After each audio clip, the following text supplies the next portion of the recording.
인터뷰. 훅 인터뷰 이어가겠습니다. 이태원 참사 후에 지난 대형 참사 떠올리는 분들 많습니다. 1995년에 1,400명 이상의 사상자를 낸 대형 참사가 있었습니다. 상풍백화점 붕괴 사고. 그때 생존자였습니다. 그때 아픈 기억을 책으로 남기기도 했습니다. 이선민 작가 나와 계십니다. 어서 오십시오. 안녕하세요. 네, 이태원 참사 소식 듣고 어떤 생각 드셨어요? 제일 먼저 든 건 끔찍한 비극이다. 그런데 그 이어 바로 든 생각은 삼풍백화점이라는 사고가 얼굴과 형식을 바꿔서 계속 이 사회에 나타나는구나 하는 생각을 했습니다. 네. 용산에서 이태원 한복판에서 이 젊은이들이 156명이 사라졌어요. 그래서 세월호 생각하고 삼풍 때도 있었는데, 성수대교 붕괴 있었는데, 과거 이렇게 큰 참사를 떠올릴 수밖에 없었는데, 네. 어떻게 이런 일이 지금 2022년에 대한민국 한복판에서 벌어졌죠? 작가님, 이번 사고 왜 일어났다고 보세요? 저는 간단하게 생각해서요. 그냥 사전에 예방할 수 있었는데 네. 예방하지 못했던 인재라고 생각해요. 왜냐하면 그 사고가 났던 골목이 히말라야 같은 극지도 아니고 가지 말아야 하는 공사장도 아니었어요. 네. 서울 사람들 누구나 갈 수 있는 곳이고, 우리는 벚꽃 축제나 뭐 불꽃놀이 이런 거 할 때 많은 인파가 많이 몰려다녀 본 경험이 있어요. 네. 한 번도 그것을 누가 주최하는지 확인하고 가지 않습니다. 그렇죠. 다른 나라가 아니라 내 나라니까 뭐 조국에서 그렇게 큰일이 일어날 거라고 생각하지 않고 가죠. 그런데 사람이 사람한테 깔려 죽는 사고가 났단 말이죠. 예. 이건 자연재해가 아니죠. 네. 네. 충분히 컨트롤할 수 있었고 예방할 수 있었던 비극적인 참사죠. 전 그렇게 생각합니다. 네. 대한민국이 어디서 좀 잘못된 건가요? 안전에 대해서는 전혀 우리가 생각하지 못했던가요? 과거 참사에서 배우지 못했던 건가요? 저는 제가 SNS에 썼는데요. 오징어 게임이라는 넷플릭스 드라마가 굉장히 인기였잖아요. 예? 사실 그게 대한민국의 단면을 보여주고 있다고 생각을 했어요. 일단 극 중에 나오는 깐부라는 그 돈 많은 사람이 게임에 참가한 사람들을 사람 이상으로 보지 않아요. 그러니까 사람으로 보지 않아요. 네. 그냥 장난감으로 보잖아요. 그러니까 생명이 경시되는 풍조. 근데 제가 삼풍백화점 그 회장이 이제 사고로 누워 있을 때 회장이 인터뷰한 장면을 봤는데 인상적이었어요. 예. 사람이 많이 죽었는데 어떻게 생각하십니까? 라고 기자가 물어보니까 이보시오 기자 양반, 나는 돈을 잃었소, 이렇게 얘기했거든요. 근데 그런 기득권의 감성들, 그리고 사람이 죽는데 죽어야 하는 이유가 있다고 생각하는 사람들, 그리고 돈에 미쳐 있는 것들, 그리고 그런 위험천만한 그 유리천장이 바닥에 깔려 있는 듯한 그런 구조들, 사회 구조들, 이런 것들이 전부 우리 사회를 나타내는 게 아닌가 하는 생각을 했습니다. 세월호 참사 때 세월호를 버리고 학생들을 버리고 도주한 이준석 선장이 병원에 있을 때 제가 가서 단독 인터뷰를 했는데요. 내 인생이 망가졌다고 얘기를 하더라고요. 거의 좀 네, 맥락이. 맥락이 그래서 좀 소름이 이렇게. 내 인생이 망가졌다고요. 그 많은 사람들이, 그 많은 아이들이 숨졌는데 그 얘기를 하고 있어서. 네.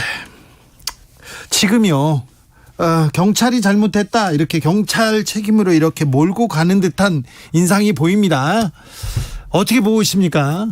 저는 이거는 국가적으로 누구 하나의 잘못이 아니라고 생각하고, 윤석열 정부라고 속히 말하는 지금 지도부 전체의 문제라고 생각합니다. 네. 윤석열 정부 들어온 지 얼마 안 됐고, 이거 윤석열 정부에서 이태원 그렇게 한 것도 아니고, 그 길을 그렇게 만든 것도 아니고, 불법 증개축 한 것도 아니고, 이게 다 우리의 문제지 윤석열 정부의 문제만은 아니다, 이런 식으로 국민의힘 비대위원이 아까 얘기하고 갔습니다. 망언이죠.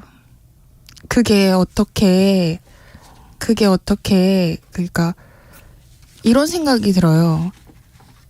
군림하고 싶은 마음과 통치하고 싶은 마음이 일치하지 않는가? 그러니까 군림은 하되 이들, 그러니까 기득권, 소위 말하는 기득권들은 네. 자기들의 책임을 계속 잘라내려는 것 같아요. 근데 저는 망언이고 기만이라고 생각해요. 기만이요? 국민들을 바보라고 생각하는 것 같아요. 저희가 세월호를 두 눈 뜨고 똑똑히 봤거든요. 네. 어떻게 배가 빠졌고 어떻게 수습이 안 되고 어떻게 진행됐는지. 네. 그런 학습을 한 국민들인데 그런 국민들한테 자꾸 여기까지 우리가 할게, 여기까지만 양보할게라고 먼저 제안을 하는 것 같아요. 이거는 저는 용납할 수가 없는 기만적 행위라고 생각합니다. 1995년 6월 29일이었습니다. 서울 서초구 서초동에서 삼풍백화점이 붕괴했습니다. 502명이 숨졌고요. 937명이 다쳤어요. 초대형 참사였습니다. 그때 최근에 제가 드릴 말씀이 있어서 요즘에 사람들이 이태원 참사 얘기하면서 거기 왜 놀러 갔냐라고 예. 하고 그렇게 개인의 책임론으로 자꾸 들고 나와요. 예. 근데 저는 이제 참사 피해자잖아요. 먼저 겪었는데 아무도 그때 저한테 삼풍백화점에 왜 갔냐고 하지 않았어요. 아, 그때는요? 예. 그게 상식인 거죠. 예. 그리고 그때 김영삼 정부는 확실하게 사과했습니다. 예. 그리고 김영삼 대통령이 책임지고 수습하겠다고 약속했고 바로 사과를 했어요. 맞습니다. 네. 그랬기 때문에 제가 지금 이건 정부의 잘못이다라고 하는 거죠. 그러니까 지금 정부가 책임을 미루고 있어서 지금 희생자들 그리고 피해자들 그 이태원에 간 사람들을 지금 희생양으로 삼고 있다 이렇게 보시는 건가요? 네, 그러니까 개인의 잘못으로 전가하려는 느낌이 보이고 사건을 은폐 축소하려고 하는 시도들이 눈에 보여요. 그러니까 그 행안부에서 지자체에 뿌린 공문에서도 참사라는 표현 대신 사고라고 표현하자라고 했고 지금은 추모의 시간이다. 추모를 한 그쵸. 후에 사실관계를 따져서 이제 책임을 묻겠다 이렇게 정부는 말하고 있는데요. 저는 그게 오히려 침묵하라라고 들려요. 이 일에 대해서 너희들은 논하지 마라. 우리가 시간을 갖고 어떻게 해결할지 알아서 할 테니까. 그렇게 들려요. 예. 5530님께서 거길 왜 갔냐고요. 그럼 성수대교 무너질 때 버스 탄 게 잘못입니까? 삼풍백화점 무너질 때 백화점 간 게 잘못입니까? 세월호 침몰할 때 배를 탄 게 잘못이라고 말하는 거랑 무슨 차이가 있어요? 얘기합니다. 그래요. 갑자기 피해자들 거기에서 누가 밀라했다 어떤 사람을 찾아라 이렇게 인파가 몰릴 줄 알면서 거기를 왜 갔어? 외국 명절에 그걸 왜 갔어? 이렇게 얘기하는 사람들 목소리는 계속 커집니다. 그건 말이 안 되는 것 같아요. 토끼머리 네, 머리띠 찾는다고 하는데 그 사람이 밀 수 있는 환경은 누가 만들었는데요? 거기에 누굴 죽이려고 간 사람 없고요. 예. 죽으려고 간 사람 없습니다. 예. 사고가 난 거예요. 예. 그게 팩트예요. 그렇습니다. 누구도 죽이려고 가지 않았죠. 죽으려고 간 사람은 한 명도 없습니다. 네. 7554님 중학생 딸에게 얘기했습니다. 얼마든지 즐기고 놀러 갈 수 있다고. 지켜주지 못한 어른들의 잘못이라고요. 피해자 탓 정말 제발 하지 말아 달라고요. 네, 그렇습니다. 절대 안 됩니다. 누구를 이렇게 손가락질하는 거 안 됩니다. 이 상황을 좀 이렇게 좀 잘 보고 가야 될 텐데. 그런데 애도하고 추모하고 이런 또 시각을 또 정치적으로 바라보는 시선 이 부분은 어떻게 생각하세요? 저는 두려운 게 일단 세월호라는 선행학습지가 있어가지고 예. 이게 정쟁의 도구가 되면 진실을 밝혀지기보다 자꾸 왜곡되고 논란되는 그 험난한 과정을 겪게 되거든요. 네. 그래서 가능하면 그런 의도는 여도 야도 안 했으면 네. 좋겠어요. 네. 네. 그런 식의 접근은. 제 생각은 그래요. 사고 이후 참 걱정이 되는데요. 작가님께서 저는 삼풍 생존자입니다. 이런 책을 출간하셨어요. 그 책에서 이렇게 국민들한테 이렇게 얘기하고자 한 의도가 뭔가요? 사고는 참사는 사람을 가려오지 않는다. 네. 그 일이 이번에 내가 아니었을지라도 다음엔 내가 될 수 있다. 예. 그러니까 피해를 겪고 슬퍼하는 사람들을 비방하고 조롱하고 모함하지 말자. 네. 우리는 함께 세상을 살아가는 공동체고 이웃들이다. 네. 그런 말을 하고 싶었죠. 피해자나 희생자를 비방하면 안 되죠. 그리고 생존자들 그 트라우마, 그 아픔이 계속 될 건데요. 이어질 텐데요. 저는 27년 차인데 지금도 약을 먹지 않으면 잠을 못 자요. 아마 정신과 선생님 얘기로는 평생 극복하지 못할 거라고 했고 몸도 많이 안 좋아요. 그러니까 수술하고 뭐 이렇게 회복이 잘 안 돼서 좀 힘들어하고 있어요. 그러니까 이게 참 생각보다 끔찍한 일이고 한 개개인이 겪기에 굉장히 힘든 고독과 외로운 날들이 이어지거든요. 근데 이거를 알면 그렇게 얘기를 못할 텐데 하는 아쉬움이 많이 들죠. 네. 책만 읽어봐도 그 고통을 좀 가늠할 짐작할 수는, 네, 짐작하기도 어려운 고통이죠. 그런데 아무튼 2989님께서 삼풍백화점 참사 때 근처 중학교에 다녔어요. 그래서 그 시간 이후에 학교 학부형들 어머니들이 많이 계셨고요. 친구 어머니도 그곳에 계셨는데 그 사고로 돌아가셨어요. 아직도 그날 기억, 아무리 시간이 흘러도 기억이 납니다. 기억이 나요. 용산 참사, 그리고 참사 벌어지고 그 이후에 있었던 일을 사람들이 뉴스로 그리고 SNS에서 너무 많이 봤어요. 그래서 그분들의 아픔도 헤아리기 어려울 것 같습니다. 네, 저는 참사 피해자분들이나 이번 일로 우울을 하시는 분들은 빨리 정신과 가서 상담을 좀 받으셨으면 좋겠어요. 그리고 집에 혼자 있지 않았으면 좋겠어요. 그 말을 정말 하고 싶어요. 혼자 있지 말라고요? 네, 제가 혼자 있었거든요. 네. 제가 사고 직후에 그냥 아무도 만나기 싫고 말하기 싫어서 한 2, 3년을 혼자 있었는데 네. 그게 굉장히 병을 키웠어요. 그래서 나중에 정신과 선생님이 굉장히 안타까워하셨거든요. 예. 혼자 있지 마라. 네. 누구랑 같이 있어라. 네. 누구랑 같이 있는데 그 사람이 또 고통을 줄까 봐. 그렇긴 한데 일상을 빨리 회복하는 게 좋대요. 오히려 바쁘게. 네. 네. 그냥 일상에서 네. 사람들과. 네. 혹시 이렇게 아파하고 있는 사람을 보면 어떻게 해야 됩니까? 달려들지 않았으면 좋겠어요. 전화하고 막 울고 불고 막 달려들고 그러면 네. 더 힘들거든요. 그러니까 예. 거리를 두고 지켜봐 줬으면 좋겠어요. 네. 애도하라고 하는데요. 국가에서는 계속. 노코멘트 하겠습니다. 네. 근데 제 생각은 그래요. 20대, 30대 우리 젊은 친구들 아무 잘못 없거든요. 네. 이분들은 그냥 일상생활 사시고요. 네. 나라 이 지경으로 만든 기성세대들 애도하세요. 네. 그랬으면 좋겠어요. 네, 어른으로서 이 사회에 책임을 질 만한 나이에 있는 사람들이 맞아요. 있는데 다 미안하고 죄송하고 사과해야 됩니다. 네네. 네. 애도를 계엄령처럼 이렇게 명령하는 것은 명령하지 않아도 정말 시민들은 애통해하면서 애도하고 있어요. 슬픔이 분노로 바뀌어가고 있습니다. 지금. 7542님, 참사에 살아남은 사람의 무게를 누가 감히 짐작을 하겠습니까? 얘기하시고, 조연수님은 참사를 잊을 수 있다고 생각하는 것 자체가 착각입니다. 이런 얘기도 합니다. 이런 참사는 좀 막아야 될 텐데 어떻게 이런 일이 거리에서 이런 젊은이들 156명을 잃었어요.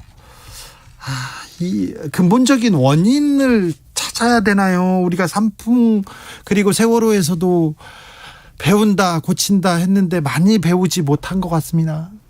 네. 국민들은 학습을 했죠. 네. 저렇게 하면 안 되는구나. 국민들은 학습을 했는데 글쎄요. 나라 전체가 네. 아직 그 단계까지는 오지 못한 것 같습니다. 네. 이태원 참사 희생자들 그리고 남겨진 가족들 주변 사람들한테 남기고 싶은 말씀이 있으십니까? 그 사람들 잘못이 아니거든요. 네. 근데 정말 잘못하면 피해자가 어느 날 가해자가 돼요. 예. 그러니까 이런 식의 애도를 이제 소상공인들이 또 피해를 볼 거잖아요. 그럼 그 사람들한테는 또 이 사람들이 가해자로 여겨질 수 있어요. 벌써부터 경찰에서 소상공인들이 거기 상인들이 제복 입은 경찰들 보고 싶지 않다, 보내지 말라고 했다, 이 얘기가 나오고 있어요. 그러니까 그런 것들 굉장히 조심해야 되고 이럴 때일수록 많은 분들이 그분들 잘못 없다고 큰 소리로 다 같이 외쳐주셨으면 좋겠어요. 네. 그런 사고는 누구나 겪을 수 있는 일이거든요. 네. 그 소상공인 분들도 겪을 수 있는 일이에요. 그러면 우리 조금 힘들고 불편해도 그런 얘기들은 입 밖에 꺼내지 않았으면 좋겠습니다. 국민들한테도 한마디 해주세요. 국가 책임론을 빼자는 얘기가 많은데요. 그럴 거면 우리가 왜 세금을 내고 이 나라에 같이 사는지 모르겠어요. 저는 이태원 골목이 국가의 사업장이라고 생각하거든요. 작은 구멍가게 안에서 사고가 나도 그 사업장을 운영하는 운영자가 책임을 지는데 네. 국가의 골목이잖아요. 저희는 세금을 내고 이용하고 있단 말이죠. 예. 마땅히 국가가 책임을 져야죠. 이 일에 대해서 자꾸 언급을 하는 것 자체가 전 굉장히 불편합니다. 네. 7542님께서 그래도 씩씩한 목소리의 작가님 늘 응원합니다. 이렇게 응원하는 분이 있습니다. 지금까지 삼풍백화점 붕괴사고 생존자 이선민 작가의 이야기 들었습니다. 감사합니다. 감사합니다.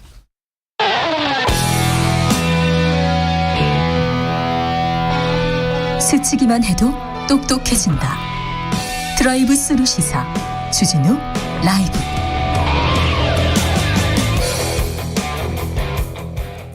이번 이태원 참사는요, 특히 20대 30대 희생자가 많았어요. 20대가 많았는데 세월호 아이들이 컸으면 그 나이 때였는데, 이렇게 얘기하는 분들이 많습니다. 이번 사건을 보면서, 이번 참사를 보면서 세월호 참사 떠올렸을 사람들도 많았고요. 세월호 참사 유가족, 유민 아빠 김용호 씨 이야기 들어보겠습니다. 나와 계신지요? 네, 안녕하세요. 네, 건강은 어떠세요? 네, 아주 건강하고 좋습니다. 세월호 때 그때 단식을 며칠 하셨죠? 네, 46일 했었죠. 그때 46일 때도 건강 어떠시냐고 물어보면 맨날 괜찮습니다, 좋습니다 얘기했는데 좋을 수가 없어요. 뭐, 그렇죠. 예. 지난 주말에 156명의 사망자가 발생했습니다. 이태원에서. 이 소식 듣고 어떤 생각 드셨어요? 네, 뭐 정말 답답했죠. 뭐 세월호 때나 지금이나 국민의 안전에 대해 국가가 무책임하다는 것을 많이 느꼈고요. 또 국민의 안전은 여전히 아무것도 변한 것이 없다는 것에 너무 화가 났습니다. 네. 그런데 이태원 참사를 보면서 세월호 생각했던 사람들이 많습니다. 거의 전 국민이 다 그렇게 생각했을 텐데 아버님 마음 편치 않으셨을 것 같아요. 네, 이태원 참사가 발생하고 나서 많은 사람들한테 다시 연락이 오더라고요, 저한테. 네. 산 참사 소식을 듣고 가슴이 답답하고 먹먹한 거는 똑같은데요. 8년 전 유민이가 세월호 배 안에서 죽어가던 모습이 계속 떠오르는 거예요. 그래서 너무 막 눈물도 나고 그러면서 거의 한 뜬 눈으로 밤을 샌 것 같아요, 저도. 네. 유민이가 컸으면 지금 20대 중반이고요. 희생당한 아이들, 세월호 당시 희생당한 아이들이 살아있으면 20대 중반이었을 텐데 그래서 더 상처가 됐을 것 같다는 생각도 좀 들었어요. 네네. 아마 어른들보다 아이들이 더 놀랐을 것이고 무서웠을 겁니다. 네네, 그렇겠죠. 네, 세월호 참사를 겪고 또 이태원 참사까지 겪은 아이들은 대한민국 정부의 믿음과 희망이 탄산히 부서졌을 거예요. 그만큼 정부가 이제 원망까지 하겠죠. 네. 4981님께서 이태원 참사 현장에 있던 많은 청년들 걱정됩니다. 트라우마에 시달리지 않을까 해서요. 대한민국의 미래를 잃은 것 같아서 너무 속상하고 우울합니다. 청년들이 힘을 냈으면 좋겠어요. 세월호 당시에도 고등학생들 더 상처가 컸는데 지금은 젊은이들인 것 같아요. 네, 지금 세월호 그때 당시 18세 중고등학생들 이제 그 또래들이 많이 슬퍼했었죠. 네. 언니, 동생들, 친구들이었으니까. 네. 예, 아마 지금도 아마 제일 불안하게 살 것 같아요. 아, 남의 일이 아니고 예. 본인들의 일 같이 생각될 겁니다, 아마. 네. 세월호 참사 이후에 유가족들한테 이렇게 조롱하고 혐오하고 그때 왜 거기 뭐 수학여행 왜 갔냐 이런 얘기하고 그랬었어요. 네네. 그 조롱과 혐오가 더 가슴이 아팠을 텐데 네네. 그때 어땠습니까? 그런 얘기를 들을 때. 가짜 뉴스가 진실이 돼버렸잖아요. 8년이 지난 지금도 유민이 얼굴 한번 안 보다 보상금 때문에 나타났다. 예. 또 뭐 양육비도 안 줬다. 예. 지금까지도 저를 댓글로 공격하고 아직도 힘들게 합니다. 여전히. 지금도요. 네. 아휴. 뉴스에 잠깐 나오면 꼭 지금도 양육비 안 줬다니 또 이제 뭐 갑자기 보상금 때문에 나왔다느니 막 예. 그런 얘기를 아직도 하고 있어요. 예. 이 가짜 뉴스가 정말로 무서운 겁니다. 진실이 완전히 평생 동안 거짓으로 정말 나쁜 아빠가 돼서 살아가는 겁니다. 네. 이태원 참사 희생자들을 왜 거기 갔냐고 비난하는 여론도 있습니다. 그런 사람들도 있는데 이런 목소리에 대해서는 어떻게 얘기해 주시겠습니까? 네, 희생자들을 뭐 조롱하고 비난하는 모습을 보고 세월호 가족들이 당했던 모습과 똑같다는 걸 느꼈습니다. 어묵에 비교하기도 했잖아요. 세월호 우리 아이들을. 네. 이게 제발 아프고 슬픈 사람들 가슴에 더 이상 못질하지 말았으면 좋겠어요. 예. 저희는 가만히 있어도 아프고 슬픈 사람들입니다. 예. 이태원 참사는 왜 일어난 일이라고 보십니까? 이태원 참사는 국가 책임이라고 보고 있습니다. 네. 뭐 국민은 안전하게 살아갈 권리도 있고 또 행복하게 살아갈 권리도 있습니다. 또 국가는 국민의 안전과 행복을 보호하고 지켜줘야 할 의무가 있는 것이죠. 예. 그런데 국가가 그거를 못했다는 겁니다. 국민의 안전을 지키지 못했고 그리고 세월호 때하고 똑같은 걸 많이 제가 당해봐서 아는데 네. 비난하는 것, 조롱과 비난을 일부 언론과 일부 사람들이 하고 또 정부는 국가 책임이 아니다라고 회피하고 있습니다. 이걸 보면은 영락없는 세월호 때와 똑같다고 제가 느껴서 정말 무섭고 그래요. 예. 이태원 참사 희생자분들 그리고 가족들한테 남기고 싶은 말씀이 있으신가요? 네. 유가족분들이 앞으로 겪으실 고통을 누구보다 잘 알고 있습니다. 인간 같지도 않은 사람들의 조롱과 비난으로 상처받지 마시고요. 네. 그리고 우리 아이들이 안전하고 행복하게 살아갈 미래를 만드는데 함께 해주셨으면 좋겠고요. 예. 그리고 유가족분들을 응원하고 이루해주는 국민이 더 많다는 거 알아주셨으면 좋겠습니다. 그리고 용기 잃지 마시고요. 네. 힘내십시오. 9199님께서 기성세대로서 젊은 분들에게 무엇라 사과의 말씀을 드려야 할지 말문이 막힙니다. 진정 유가족들에게 위로와 사죄의 말씀 드립니다. 어른이라면 이렇게 생각할 겁니다. 아픈 상처를 이렇게 꺼내서 다시 말씀해 주시고 죄송하고 감사합니다. 아닙니다. 네, 건강 챙기시고요. 네, 안녕히 계세요. 세월호 희생자 유민 아버지 김용호 씨였습니다.